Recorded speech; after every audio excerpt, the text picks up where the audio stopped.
Good morning, everybody. Thank you all for being here. I know it's been a long night for a lot of folks, and I appreciate you getting up. We wanted to give you a quick briefing on some of the events that occurred during the night and changed since we had our press conference yesterday.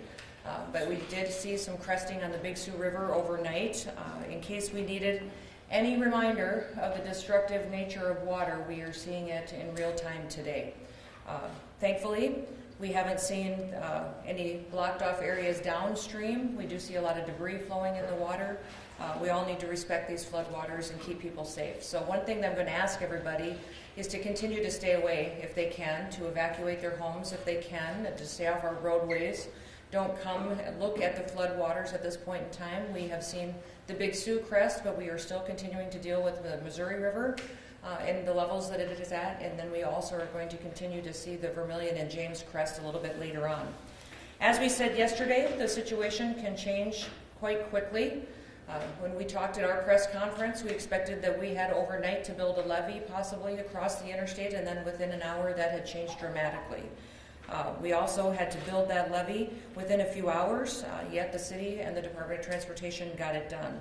The methods for doing that also changed dramatically. While DOT had started to build the levee, that was a plan with the North Sioux City Council, and that was put operational. They started to do so with sandbags, and we're using sand that was 20 miles away, but a local individual offered some trucks of clay that were close by within 2 miles, and so we immediately got to work on that levee and had it built within a couple of hours and finished it with floodwaters that started to hit it. The crews finished construction, and in 2014, when we built that levee as well in the same location, the floodwaters never did reach it, but yesterday it was needed, and it did divert water. Yesterday it happened on a very accelerated time frame from what we had originally thought. We thought the Big Sioux would crest at 42.2 feet. Instead, it crested at 8 p.m. and it was over 44 feet. That's 2 feet higher and 17 hours sooner than we had anticipated. Then, based on our most recent data, the Big Sioux crested at 44.98 feet at 3:30 this morning. That's a record of over 7 feet and over 3 feet higher than projected when I talked to you yesterday afternoon at 2:30. So it will likely stay there for the next several hours, but it hopefully will start to recede after that. Now, because of those changes in the Big Sioux cresting so much earlier and higher, it will change what happens on the Missouri as well. Now that that has moved through, we're going to continue to stay active on the Missouri River, but it is bringing us some better news as to what those water levels will be. That means that the James River and the Vermilion River will crest at a different point in time, which will help us spread out and thread out this water flow. The James River is still projected to crest at Yankton on Wednesday. It's projected just 0.4 feet higher at 24.7. That later time frame, though, does help us very much. As the water moves through, it's going to improve our situation here because all of the water won't be hitting us at the exact same time. It also looks as though the Vermilion River will hit a record at Wakanda, but it also is more spread out than predicted. It's impacted more farmland, so it's lowered by several feet. It's covered more acres, but that also means that it is going to bump the Missouri up, but probably not quite as high as we had originally anticipated. The later and the lower crest levels gave us some time that we need to upgrade some levees that we needed to get done and get accomplished. There were some evacuations that happened last night. I know that we had the IMAC team and the Swiftwater Rescue Team out of Sioux Falls and Game Fish and Parks were going door to door, getting people out of dangerous situations, and we lost some houses as well. So my heart goes out to those families that lost their houses. We saw some significant water coming in over North Shore Drive. I know the McCook Lake was dramatically impacted, and those homes have experienced some significant loss.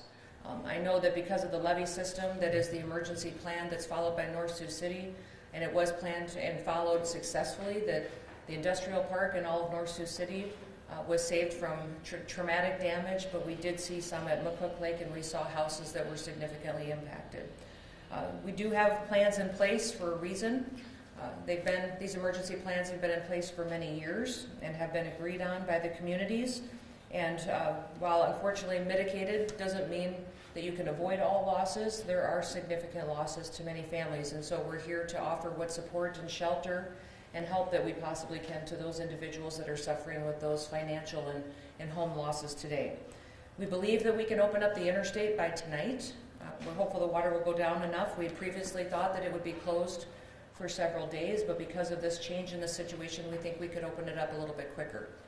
I do want to take a minute and thank all of our emergency responders, our volunteers, our local governments, our contractors who worked like crazy yesterday to get levees built, and also state employees and those volunteers who are down here helping people, taking action to prevent further damage. They worked so hard and they worked through the night, and I know that we had many dozens of DOT employees helping with traffic control, detours, and constructing levees. And what I would say for all those individuals, it would be helpful if we could have people stay home and stay out of the flooded areas so we could give some people a little bit of chance to rest.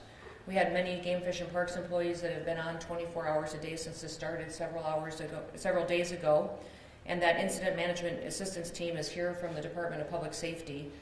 That is coordinated through the Office of Emergency Management, and they'll continue to be involved. There are experts that have come from all over the state and from neighboring states if they have the time to come, and we've appreciated all of them working to help rescue people and help keep them safe. These next few days are going to be tough, and the next few months to restore some of these homes and families back are going to be difficult, but it does mean that we also still need to remain alert and be helping our neighbors. We have damaged roads, we have damaged bridges. We did lose a Burlington Northern Santa Fe Railroad Bridge. That is the main bridge going into Iowa that a lot of commodities and different materials move on throughout the state, and between us and that river collapsing and going down the Big Sioux last night was a big loss for us. That'll impact us for many months to come. The levees have been improved, and we were prepared as best as we could for what came our direction, and we'll continue to stay vigilant for the next several days. We do have Congressman Dusty Johnson with us this morning, so I'd like to give him an opportunity to share some of the federal FEMA stuff that we discussed yesterday and let him share some insight into how that program works as well. And I want to thank him for being here and available to all of us.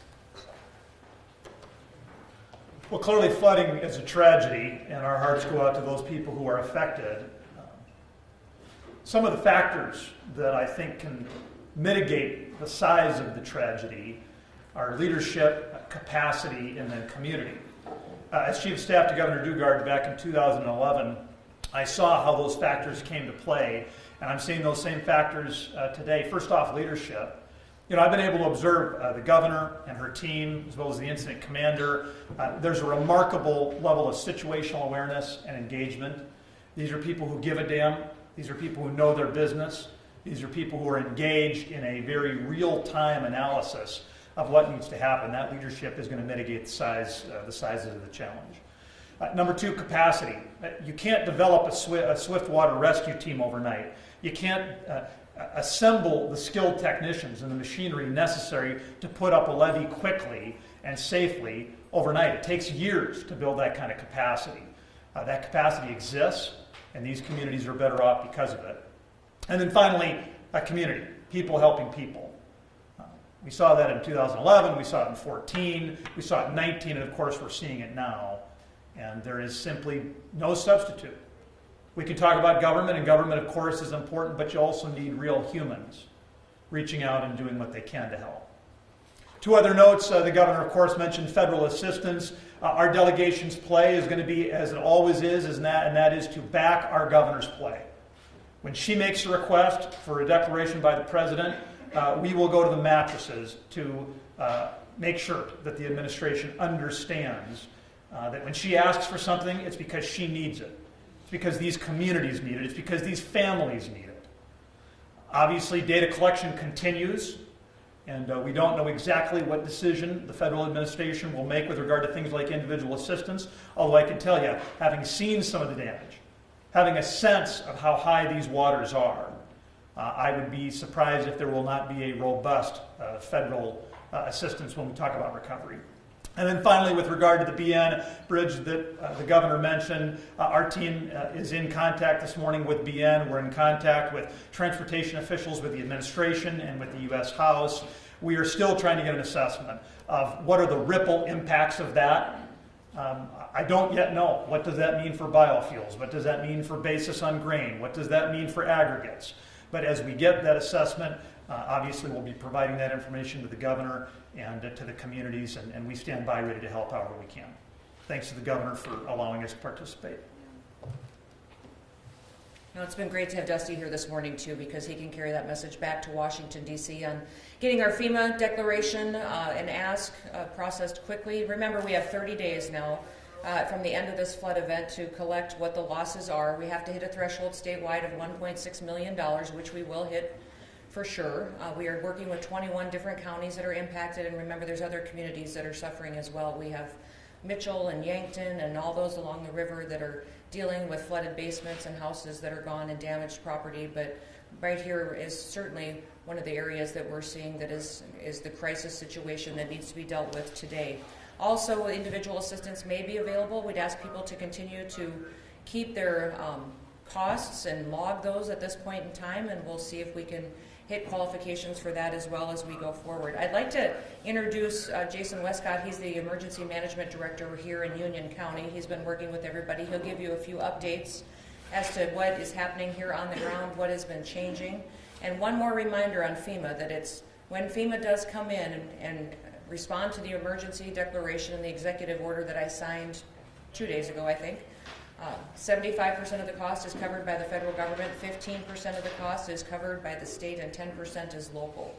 And that will help us dramatically with some of the infrastructure repairs that we'll need to make into the future. So with that, Jason, do you want to come up and share a few words wherever you are? There you are. Thank you, Governor. He's still awake. Thank you, Governor Noem. What occurred yesterday was a result of a mitigation effort. Mitigation is designed to lessen the effects of flooding in our area and also lessen the effects on critical infrastructure. If we did not take the mitigation efforts that we took yesterday, much of North Sioux City itself would be underwater. We are continuing to work with the residents of North Sioux. We are here for you. We feel the impact along with you as a county, as a state, and as a city. The IMAT team is here in place, working closely with me along with the governor's office at the state level. We are currently working on opening up a donation site here in North Sioux City. We are also working on opening a sheltering center for displaced residents sometime later today. We are also working with the city of North Sioux City on a debris management plan so that when people are able to start getting to their homes and determining what kind of condition their homes are in and may have debris, that we can get proper disposal of that debris coming out of those residents. I ask that you please follow Union County SD Emergency Management Facebook page. We have been posting data hourly, sometimes up by the minutes, of what is occurring. So we're trying to keep that updated, so if anybody needs information, that is the site to go to currently. We are also asking everyone, this includes residents, to stay out of the flooded areas. Lots of these flooded areas are very dangerous at this time. We have large sinkholes in some areas, we have rushing rapid water in some areas, so we're asking everyone, please stay away from these flooded areas. Do not attempt to go out to those areas and try to see what's going on. It is too dangerous at this time. We would also like to thank all the first responders that have responded to all these incidents. We have a large group of first responders down here in North Sioux who have been working continually since this has started. We also have a large group from outside of this area that have come to the area to assist. So I would like to greatly thank all of our first responders. A lot of us are running very low on sleep. We're starting to get kind of thin, but we are continuing to fight when we need to fight. Thank you, guys. Governor Noem. Thank you. Thank you. Appreciate it, Jason.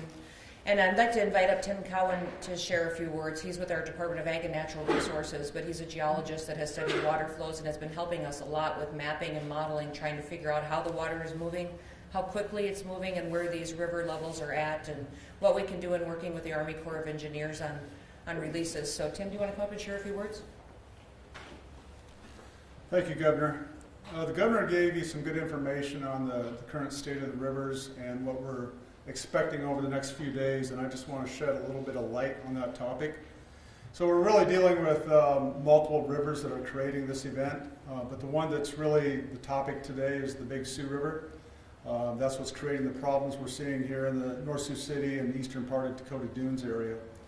I think where we're at right now with water levels in this area is the maximum that we're going to see. The next gauge upstream from here is the Jefferson gauge, and that gauge, we've been monitoring, it has peaked and is actually on its way down, which means that the water levels coming from up north are going to get less and less.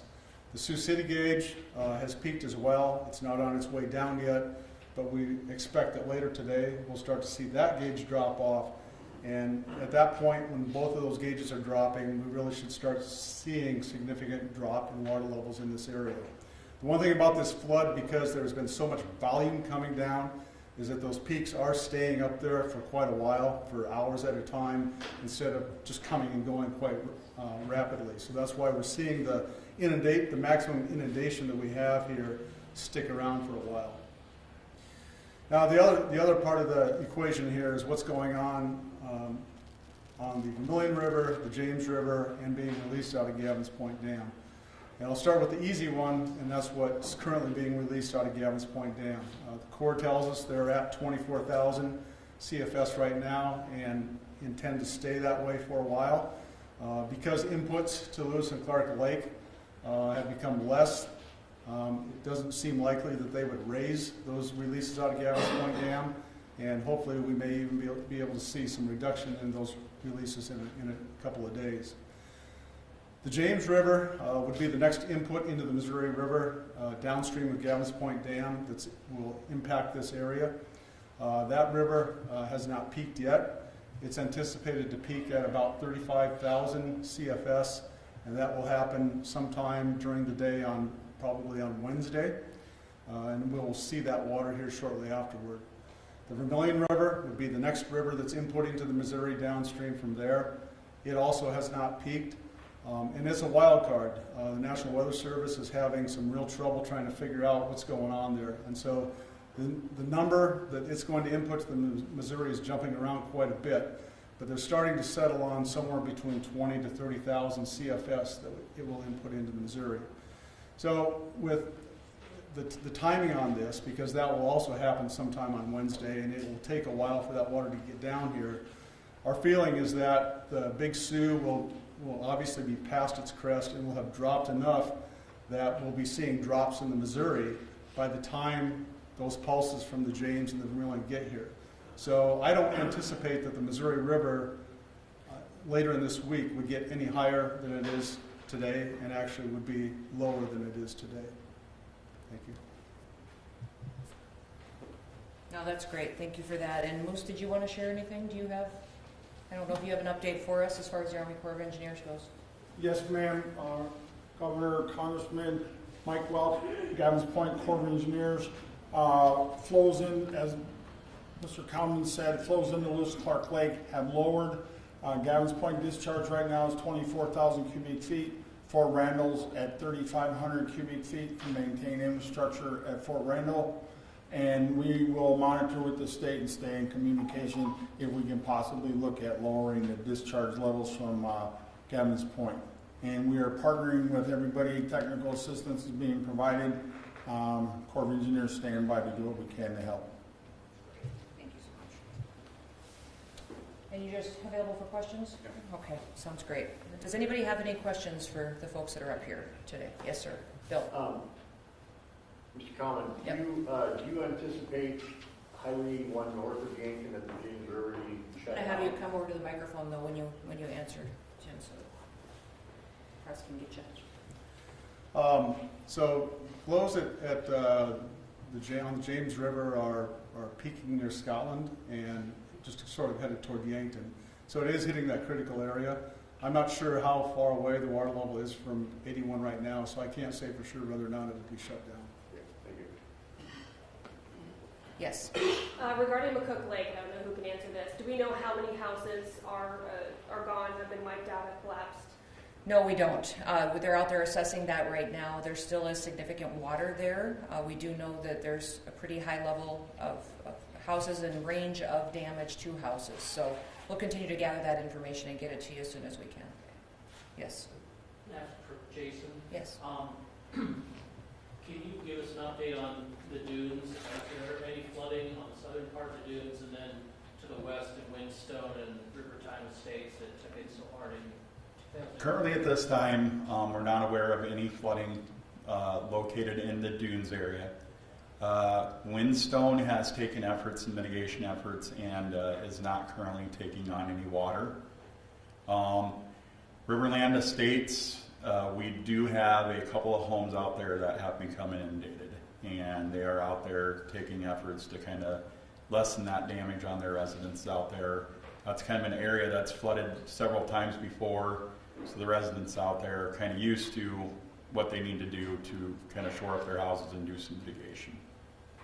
The levee improvements that they have done in the dunes on the southern side since 11, have those? Yes, everything is assisting. Yep, everything is assisting. They actually went out yesterday and did some more levee work. Added a couple extra feet on some levees in certain areas, strategically placed sandbags in certain areas, just to ensure that if the waters were to rise to where we believe they were gonna, that they would be okay. Are you still asking people to evacuate if necessary? At this time, we're just kind of using it as a precaution. We do not believe that the Missouri is probably going to come up and get into the dunes at this time. So.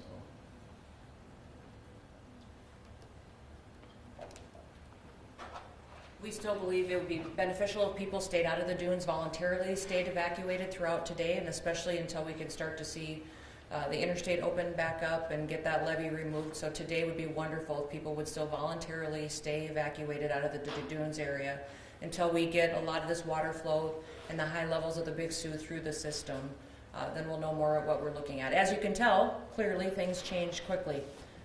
Yesterday afternoon was an interesting afternoon and evening because of how quickly the water came and how fast we had to take action to put in place the mitigation efforts. So we'll continue to stay tuned, but we've got better and better information all the time, and we now can continue to see that all three of these rivers coming into the Missouri River aren't going to be hitting at the same time, and that is good for us because what we're probably seeing now as far as levels on the Missouri are probably the highest that they will be, and we'll maintain that for several days, but we'll also keep working with the Corps of Engineers to see what we can do as far as creating some capacity at Lewis and Clark Lake if possible, and continue to protect this area of the river and the water levels we might see in the future.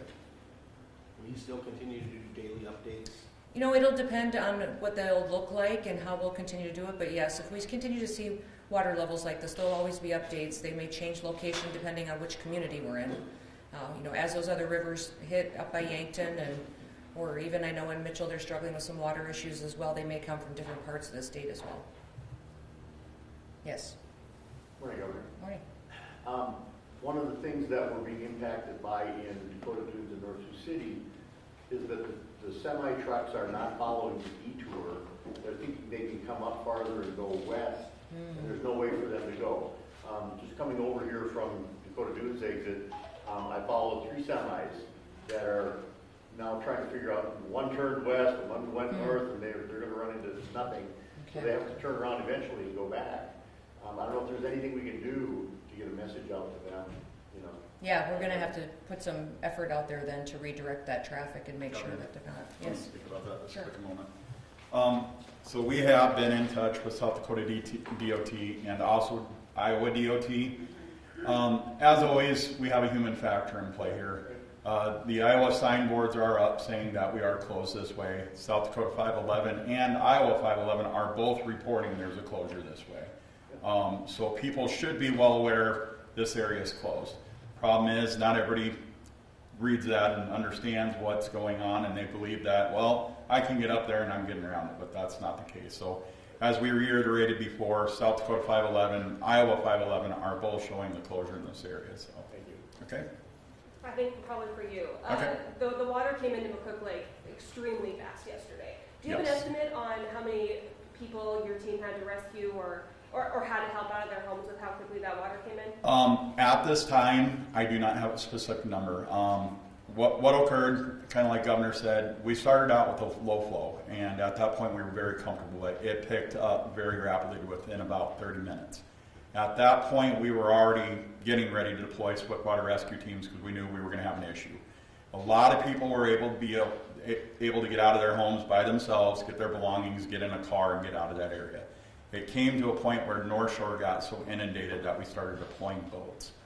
That occurred pretty much overnight until early hours of this morning. So we have done an initial sweep through that area, and we have done a secondary sweep, and we're feeling pretty comfortable that almost everybody is out of that area. We're pretty assured of that. So this morning, we're hoping when the water levels start coming down a little bit more, that we can get out there safely and do a third sweep and just make sure everybody's out of that area. So the problem last night was with the rushing water and low water levels. You know, it's hard to navigate a boat through rushing water that's a low level. When you only got a foot of water and you got a boat that's got a prop, it's hard to navigate through that area.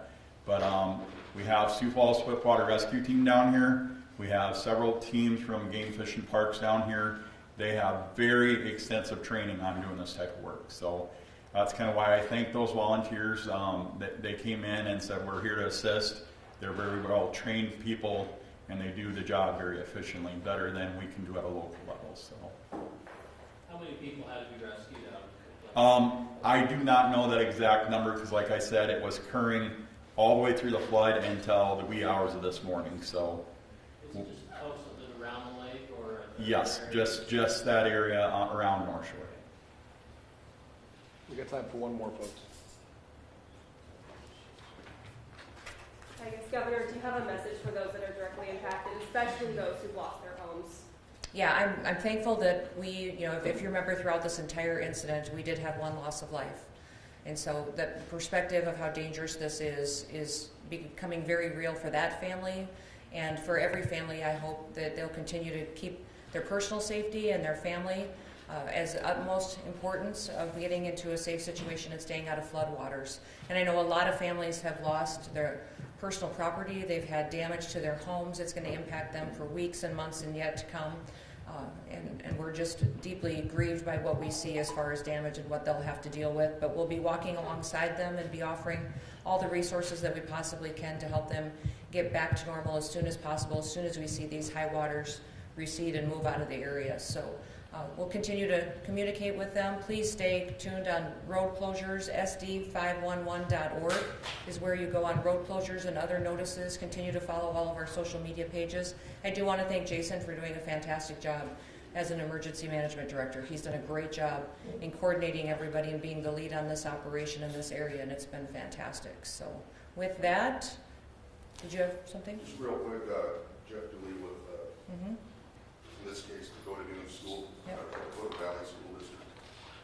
The school is also being impacted severely. It's on North Shore Drive. They can't get to the elementary school, and they're assessing the damage now. So that's another part of this equation we'll have to look at. Yep. Yeah. So when you get in there, let us know what you're seeing as far as impact and damage, and that'll be approached differently. Okay. Yep. All right. Thank you. We'll talk soon.